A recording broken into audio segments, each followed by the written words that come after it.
ഇപ്പോൾ കാന്താര, ഋഷഭ് ഷെട്ടിയുടെ ഏറ്റവും പുതിയ ചിത്രം കാന്താര ഇന്ന് റിലീസായി. ഒരു ടിപ്പിക്കൽ സിനിമയാണ് ഞാൻ നോക്കിയിട്ട്. പഴയ കാന്താര പോലെ തന്നെയാണ്. പക്ഷേ പഴയ കാന്താര എന്ന് പറഞ്ഞാൽ ആദ്യം ഒരു ഇടവേള വരെ അല്പം ലാഗടിപ്പിക്കുമായിരുന്നു. പക്ഷേ ഇതങ്ങനെയൊന്നുമില്ല. ഇത് ഇടവേള വരെയും കുറേ യുദ്ധങ്ങളും എന്തൊക്കെയോ കഥകളൊക്കെയാണ് നടക്കുന്നത്. നമുക്കത് അത്ര വലിയ ഒരു ആകാംക്ഷയോടും തോന്നുന്ന രീതിയിലല്ല ഇത്. ഇടവേള വരെ നമ്മളിങ്ങനെ എന്താണ് സംഭവിക്കുന്നത്, എന്താണ് കഥ എന്നൊക്കെ നമ്മളിങ്ങനെ ഇരിക്കും. ഇതിൻ്റെ മ്യൂസിക് പഴയ കാന്താര ചെയ്ത ആളിൻ്റെ തന്നെയാണ് മ്യൂസിക്. വളരെ കിടുവായിട്ട് പുള്ളി ചെയ്തിട്ടുണ്ട്. പിന്നെ ഗ്രാഫിക് വർക്കുകൾ ഒന്നും കുഴപ്പമില്ല. പിന്നെ ഈ ഒരു രാജ്യമാണ് ബാന്ദ്ര എന്ന് പറഞ്ഞ രാജ്യം. ഈ രാജ്യത്തെ ഭരണസിരാ കേന്ദ്രമാണ് കാണിക്കുന്നത്. പിന്നെ അതിനോടടുത്തുള്ള ഒരു വനപ്രദേശമാണ്, ആ വനമാണ് കാന്താര. ഈ രാജ്യത്തെ രാജാവായി വരുന്നത് നമ്മുടെ ജയറാമേട്ടനാണ്. ജയറാമിൻ്റെ മകൻ ആയിട്ടൊരു കഥാപാത്രമുണ്ട്. അയാളൊരു കോമഡി പീസാണ്, എന്നാൽ അല്പം വില്ലനിസം ഉള്ള ഒരാളാണ്. പിന്നെ രാജാവ് കുഴപ്പമില്ല.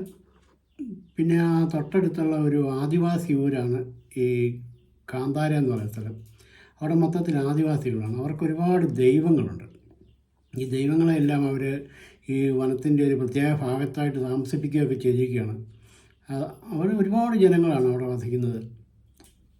അവിടെ എല്ലാം ഭയങ്കര നല്ല. പിന്നെ എനിക്ക് ഏറ്റവും ആകർഷിച്ച ഒരു സ്ഥലം എന്താണെന്ന് വെച്ചാൽ, ഈ ബാന്ദ്ര എന്ന് പറയുന്ന സ്ഥലത്ത് ഒരു അങ്ങാടി കാണിക്കുന്നുണ്ട്. ഒരു ചന്ത, ഒരു ചെറിയ തുറമുഖമൊക്കെ ഒരു ഉണ്ടാക്കിയതല്ല. കടലൊന്നും ശരിക്കും കാണിക്കുന്നില്ല.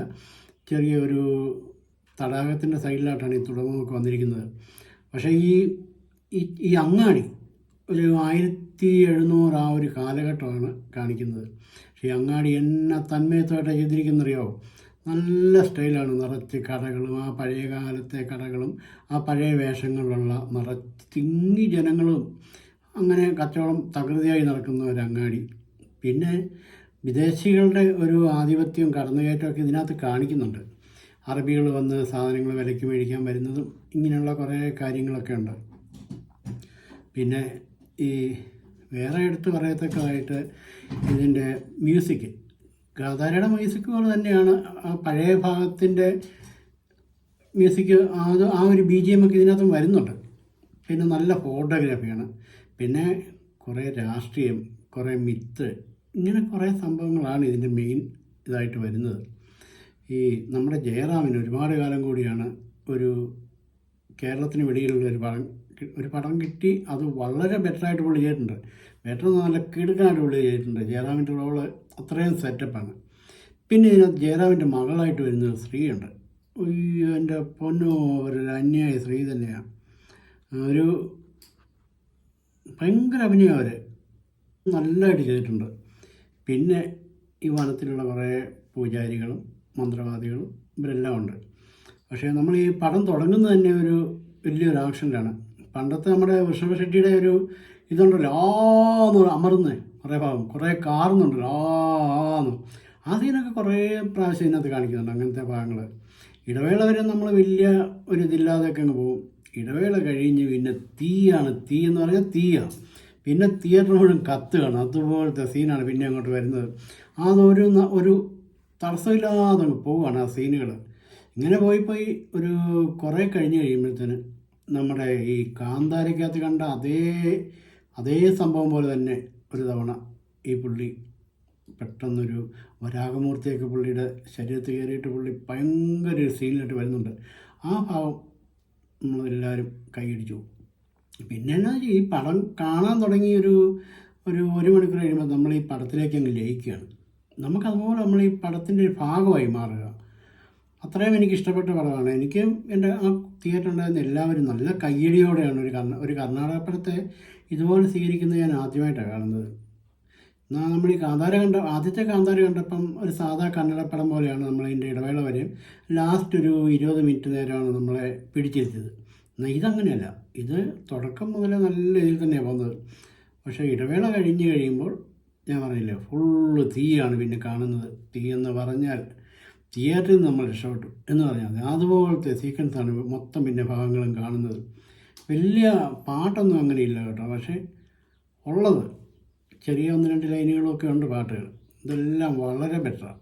വളരെ ബെറ്റർ എന്ന് പറഞ്ഞാൽ നമ്മൾ ഈ KGF-ൻ്റെ ഒക്കെ മോഡലല്ല, എന്നാൽ വേറൊരു ടൈപ്പാണ്.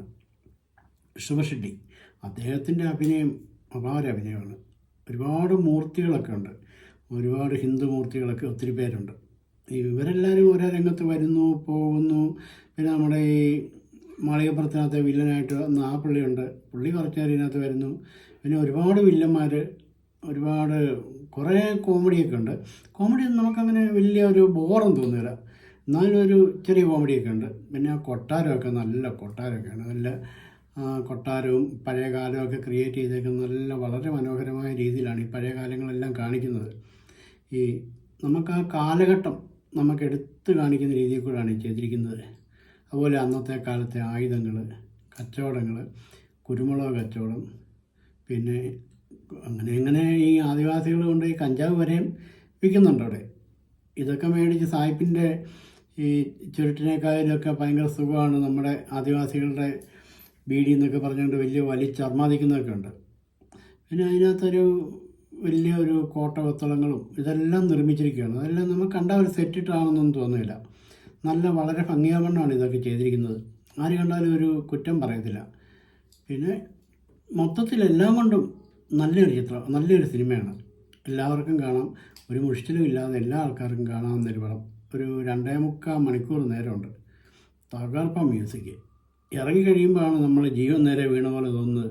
അതുവരെ നമ്മളൊരു പ്രത്യേക ഒരു മായാലോകത്തിലാകപ്പെട്ടൊരു അനുഭവമാണ് നമുക്ക് തോന്നുന്നത്.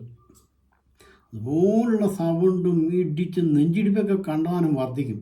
അതുപോലുള്ള രംഗങ്ങളൊക്കെയാണ് എനിക്ക് വളരെയധികം ഇഷ്ടപ്പെട്ടൊരു പടം. അപ്പോൾ ഈ പടമൊക്കെ നമ്മൾ OTT വരുന്നത് നോക്കിയിട്ട് കാര്യമൊന്നുമില്ല. ഇതിനൊക്കെ ഒരു തിയേറ്റർ എക്സ്പീരിയൻസ് തന്നെ വേണം. ഇതുപോലെ ടിപ്പിക്കൽ പടമൊക്കെ കാണാൻ നമ്മൾ സാധാരണ തിയേറ്റർ എക്സ്പീരിയൻസ് തന്നെ വേണം. തിയേറ്ററിൽ കണ്ടെങ്കിലേ അതിൻ്റെതായ ഒരു സുഖം ഉണ്ടാവുള്ളൂ. ഇപ്പം എല്ലായിടത്തും നല്ല തിരക്കായിരിക്കും. എല്ലാവരും കഴിയുന്നവരൊക്കെ പോയി കണ്ടു നോക്ക്. എല്ലാവരും എൻ്റെ ഈ ചാനൽ ഒന്ന് സബ്സ്ക്രൈബ് ചെയ്താൽ നമുക്ക് വീണ്ടും കണ്ടുമുട്ടാം. അടുത്ത ഒരു വീഡിയോയുമായി ഞാൻ വീണ്ടും വരുന്നതായിരിക്കും. എല്ലാവർക്കും നമസ്കാരം.